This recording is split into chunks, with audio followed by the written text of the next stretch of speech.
ఓం శ్రీమాత్రే నమః. అందరికీ నమస్తే అండి. ఈరోజు నేనైతే శ్రావణ శుక్రవార వ్రతం చేసుకుంటున్నాను. ఈ వ్రతం ఎవరైనా చేసుకోవచ్చండి. పెళ్ళవ్వలేని అమ్మాయిలు, పెళ్ళైన వాళ్ళు ఇలా ఎవరైనా చేసుకోవచ్చు. ఆర్థిక సమస్యలు ఉన్నవారైతే మీ భర్తతో కలిసి ఈ పూజ చేయండి. కొంతమంది మగవాళ్ళు అనుకుంటారు, పూజలంటే ఆడవాళ్ళే చేయాలి అని.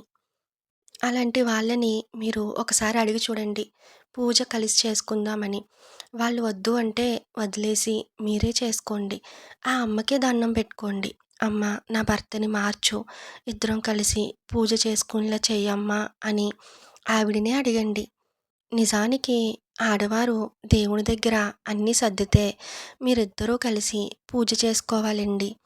మెయిన్‌గా భర్త ఒకరు దీపం వెలిగిస్తే ఇంట్లో అందరికీ ఆ పుణ్యం వస్తుంది. ఇక నియమాలు వచ్చేసి ఇలాంటి వ్రతాలు చేసినప్పుడు బ్రహ్మచర్యం పాటించి సాత్వికమైన ఆహారం తినండి చాలు. ఇక పూజా విధానం ఎలా అంటే నాకు తెలిసినంతలో చెప్తాను. ఫస్ట్ పీఠం ఏర్పరచుకోండి.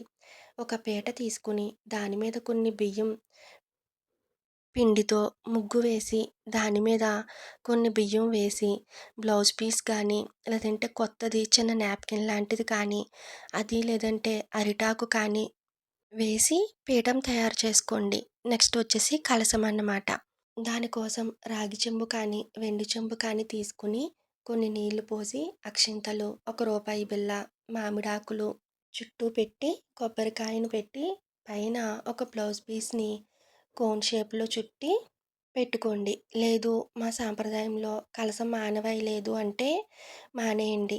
బలవంతంగా మీ ఇంట్లో వాళ్ళను ఒప్పించి పెట్టుకోకండి. ఎందుకంటే ఆ సంవత్సరంలో ఏ చిన్న ఇబ్బంది వచ్చినా మీరు కలసం పెట్టడం వల్లనే జరిగింది అని చెప్పి మిమ్మల్ని మాటలతో ఇంట్లో బాధపెడుతూ ఉంటారు. అమ్మవారికి ఇలా గొడవలు పడే ఇల్లంటే అస్సలు ఇష్టం ఉండదు. గొడవలు పడే ఇళ్లల్లో లేదా ఆడవాళ్ళని ఏడిపించే ఇళ్లల్లో లక్ష్మీదేవి అమ్మవారు అస్సలు ఉండరు. పూర్వం చారుమతి గారికి కలలో అమ్మవారు కనిపించినప్పుడు కలశం పెట్టమనే చెప్పారు. అప్పట్లో దేవుని ఫోటోలు అంత ఎక్కువగా ఉండేవి కాదు కదండీ! సో, ఆ కలశ జలంలోనే అమ్మవారిగా భావించేవారు. కాబట్టి కలశం పెట్టుకునేవారు. ఇప్పుడు లక్ష్మీదేవి ఫోటోస్ వచ్చేసాయి కదండీ మన దగ్గర.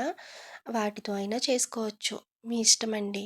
ఆ తర్వాత ఆచమనం చేసి సంకల్పం చెప్పుకుని గణపతి పూజ చేసుకుని తర్వాత లక్ష్మీదేవికి షోడశోపచార పూజ చేయాలి. పుస్తకంలోనే ఉంటుందండి. అది చూసుకుని చేసేసుకోండి. ఇంకా మీకు వస్తే శ్రీ సూక్తం, లక్ష్మీ అష్టోత్తరం, కనకదార స్తోత్రం లాంటివి చదువుకోండి. నైవేద్యం వచ్చేసి అమ్మవారికి 3 రకాల నైవేద్యాలు సమర్పిస్తారు. పరమాన్నం, దద్దోజనం, పులిహోర. ఇంకా అమ్మవారికి శనగపప్పు అంటే చాలా ఇష్టం కాబట్టి బూరెలు లేదా బొబ్బట్లు వేసి పెట్టుకుంటారు. ఇలాగే పెట్టాలి అని రూల్ ఏం లేదండి. మీకు ఉన్నంతలో కనీసం అరటిపండ్లు కానీ, ఒక కొబ్బరికాయ కొట్టినా సరే అమ్మవారు స్వీకరిస్తారు.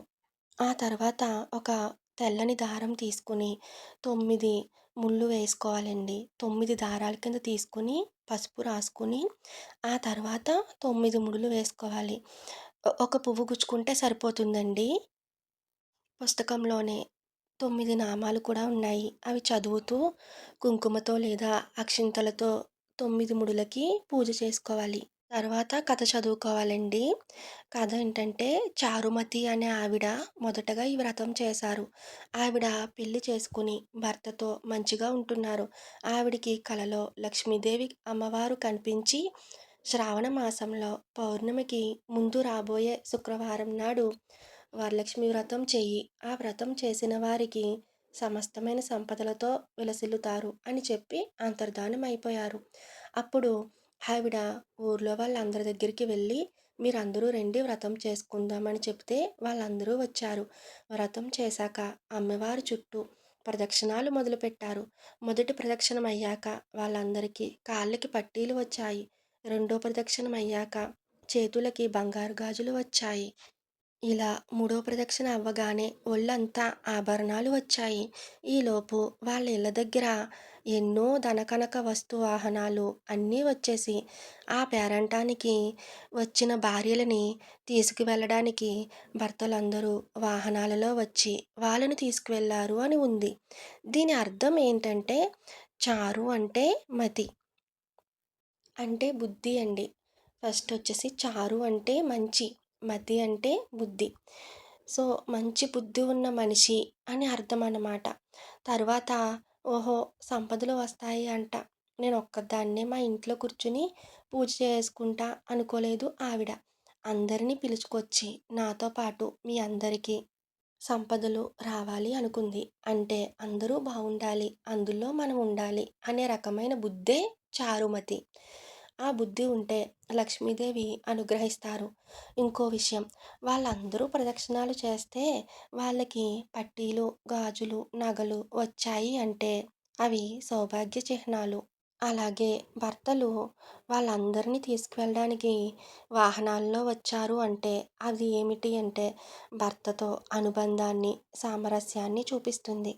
కొంతమంది భర్తలు ఏం చేస్తారంటే భార్య సాయంత్రం పేరంటానికి వెళ్ళాలనుకోండి, వెళ్ళు అని చెప్పేసి వాళ్ళు టీవీ చూస్తూ లేదా ఫోన్ చూస్తూ గడుపుతారనమాట.